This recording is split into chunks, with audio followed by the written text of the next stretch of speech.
I was asked to give a technical oversight of this, but actually I think the technical oversight is going to come from the individual work package talk. So I'm not going to really focus on that too much. I'm going to focus on why Manchester and other things. Well, corrosion at Manchester, where we are, the Corrosion Science Division was established at UMIST in the Department of Chemical Engineering in 1956 by a guy called Ken Ross, TK Ross, Professor Ken Ross. And the MSc in Corrosion Science recruited its first cohort in 1961. That MSc is still going after 60 years. I wouldn't say almost unchanged. It has changed, of course, but it is basically the same concept. The Corrosion Protection Centre was established 11 years later under Professor Graham Wood and became the largest activity of its kind in the world, and still is, certainly in the Western world. So for 60 years, we've been a provider of high caliber master's and PhD level students and early career researchers trained into all industrial sectors as well as academia. There's been 25 people involved in 60 years, and they've won 1 FRS, 4 FRNGs, 2 Queen's Awards, 1 IOM Platinum Medal, 2 European Corrosion Medals, 2 BLB Medals, 5 Fellowships of NAE, 6 UR Evans. I could go on forever. Now, I think that's a robust and long-term indication of excellence that has managed to continue and happen over those years. The key point, though, is research collaboration with AkzoNobel, then International Paint, and I think it was Untitled Coatings at the time, commenced 40 years ago, led by David Scantlebury, and he was appointed as International Paint PLC lecturer. So that was actually probably just before the Courtaulds takeover. International Paint is, of course, the company based in Felling, in Gateshead, near Newcastle, and it specialises in marine and protective coatings. So how did this strategic research partnership come about? Well, obviously, we've been in contact on and off on particular individual projects with AkzoNobel, International Paint for many, many years. And at that time, AkzoNobel were also interested in collaborating or coordinating their strategic corrosion protection interests within the various company businesses. And AkzoNobel, part of that, they said, could we have a integrated research program on paints? So a request for proposal, an RFP, went out from Simon to selected institutions in 2010, and Manchester was selected as a preferred partner in 2011. A bit like, if anyone is familiar with the BP ICAM or the Royce, exactly the same process happened with those institutions. After detailed technical discussions, we had agreement in principle to fund an initial 5-year program. And a year later, I was appointed as AkzoNobel Chair in Corrosion Control. Didn't like AkzoNobel Professor of Paint, but I did get Professor of Paint in my FRNG annotation, which I thought was quite good. And we started some preliminary MSc projects. So as an aside, paint, of course, everyone laughs at paint. Paint is a sophisticated product. It is a formulated product, such a sophisticated one. Hair shampoo is a sophisticated product. Just because it's ubiquitous and everyone uses it doesn't mean you laugh at it. It's sophisticated and formulated for particular markets, particular types. Paint is the same. You could really call paint a smart, functional polymer nanocomposite material, because basically that's what it is. The opening event for the partnership was in 2012, in December. And you see there the CEO of AkzoNobel at the time, together with the Dean of the faculty. And in 2013, we recruited the first recruitment program was completed, and the main program commenced. And that's a picture of the labs. As architects say, people occupying labs destroys the ambience, but that's the labs before we actually occupied them. So methodology, what do we actually do? How do we do it? Simon touched on this.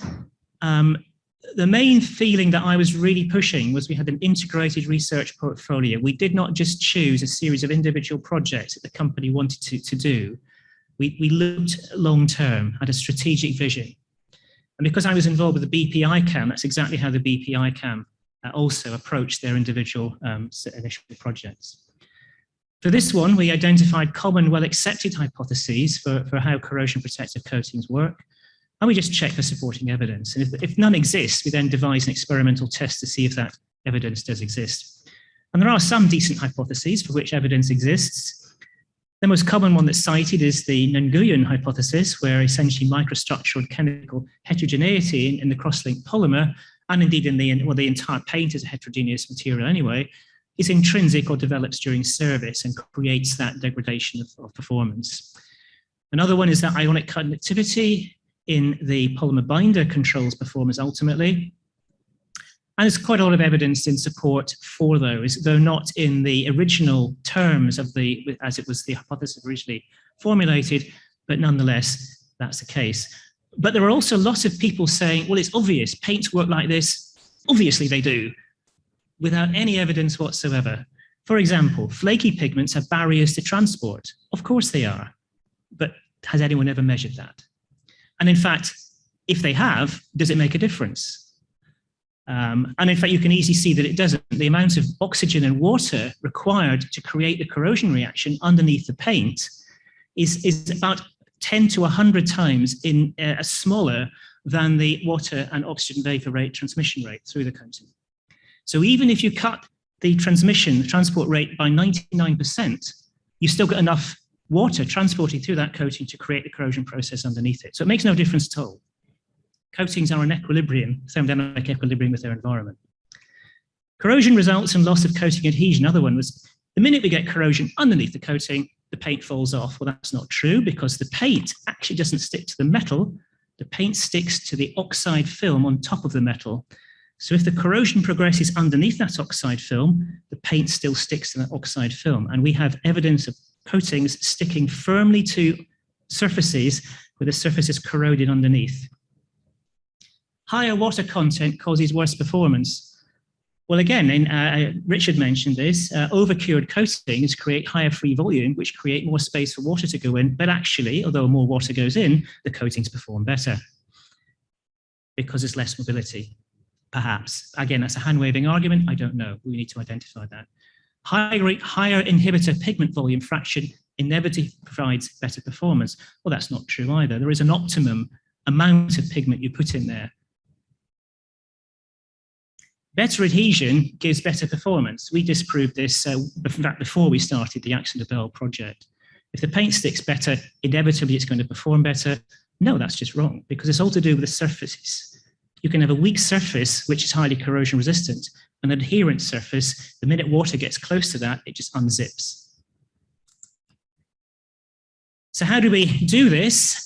We solve this, and other collaborations have solved it in a similar manner, because in essence, Manchester Materials is the largest materials school of its kind in Europe, and it has some of the best imaging and analytical materials characterization facilities, not over all domains, but certainly within materials science, it's pretty strong. So we have advanced characterization tools.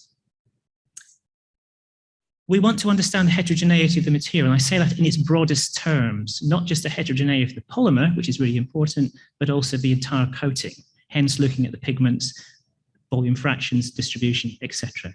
And I mentioned corrosion protective coatings are essentially smart functional polymer nanocomposite materials.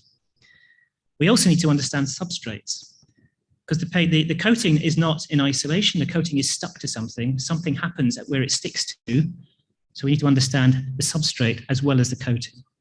And often these are done in isolation. If you look at companies will sell you a material to pre-treat the surface, and a completely different company will sell a paint to stick on that pre-treated surface, and they don't talk to each other.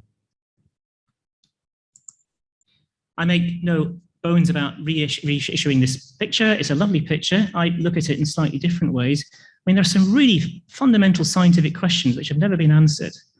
If you look at the interface down here, we have a disbondment phase there. How do we get from there to there? How many molecules of water do we need to condense at that interface to solvate an ion? Because that's what it needs. And given that charge transfer across that interface, where does the charge transfer to and from? That's the fundamental corrosion problem, or one of the fundamental corrosion problems. If we have active ingredients in here, how do those active ingredients get from there to there? Because that's where it all happens. If it's an active ingredient up here, it's no good up there unless it cannot get to there. So we need transport in the coating, otherwise it doesn't work. people have said, well, why don't we invent hydrophobic coatings? Well, they have been invented and they work really well until you get a scratch in them and then they stop working really quickly. And that's because even if they contain active ingredients, it's so hydrophobic, the water doesn't transport within the coating to get access to the active ingredient, and the active ingredient cannot come out and stop the corrosion. So it's a real balance, a huge complexity in these things. And the complexity was so large that people were saying, well, it's impossible to solve it. Impossible to solve this, too complexity. So we need just to do empirical measurements. The more empirical measurements we do, the better we can get. And I think that's the wrong attitude. If we can solve how a nematode worm works in biology, we can solve how corrosion protection for coatings works. So continue the timeline. By 2016, we're about 2/3 of the way into the program. We had, well, at that point, we had 4 RAs, 6 PhDs, and numerous project students. We'd more than 6 PhDs as well. That's just the snapshot at that time. We had a few simple answers, but it generated lots of complicated new questions, as I imagined it probably would do. Some of those questions were addressed in Flora's program with the Marie Curie early career researcher with 5 PhDs. But in 2017, we persuaded Akzo to offer us a 1-year extension with a 5-year option predicated on us getting matching funding from EPSRC, and that's where the SusCoRD program came in. And as it says there, oops, Daisy, as it says there, no program is ever any good unless it's got a decent acronym. And you could almost say that took more time to generate than the ideas behind the program. I'm joking slightly, but we took a lot of time to get SusCoRD sorted. Proposal was reviewed, shortlisted and awarded. Akzo then confirmed matching funding. We started November 2018. And the reason we're here now is our midterm review's coming up, and we need to have demonstrated some degree of public participation. And that's what this is about. The work packages we have are predictive design and testing. Liverpool, Douglas Kell was at Manchester at the time, he then moved to Liverpool. Polymers and interfaces, Richard was at Manchester, at Sheffield rather, he's now moved to Manchester, people swap around. Coatings and substrates led by Xiaorong, and modelling led by Flora. Why do we bring these people in? Well, because as I said earlier, we have strengths, but other people are stronger in the bits that we don't know. The questions we needed answering were things we could not do ourselves. We had to bring collaborations into the partnership. And this is the work package connectivity. We were working originally in that space there, mainly on coatings and substrates with a wee bit of polymers.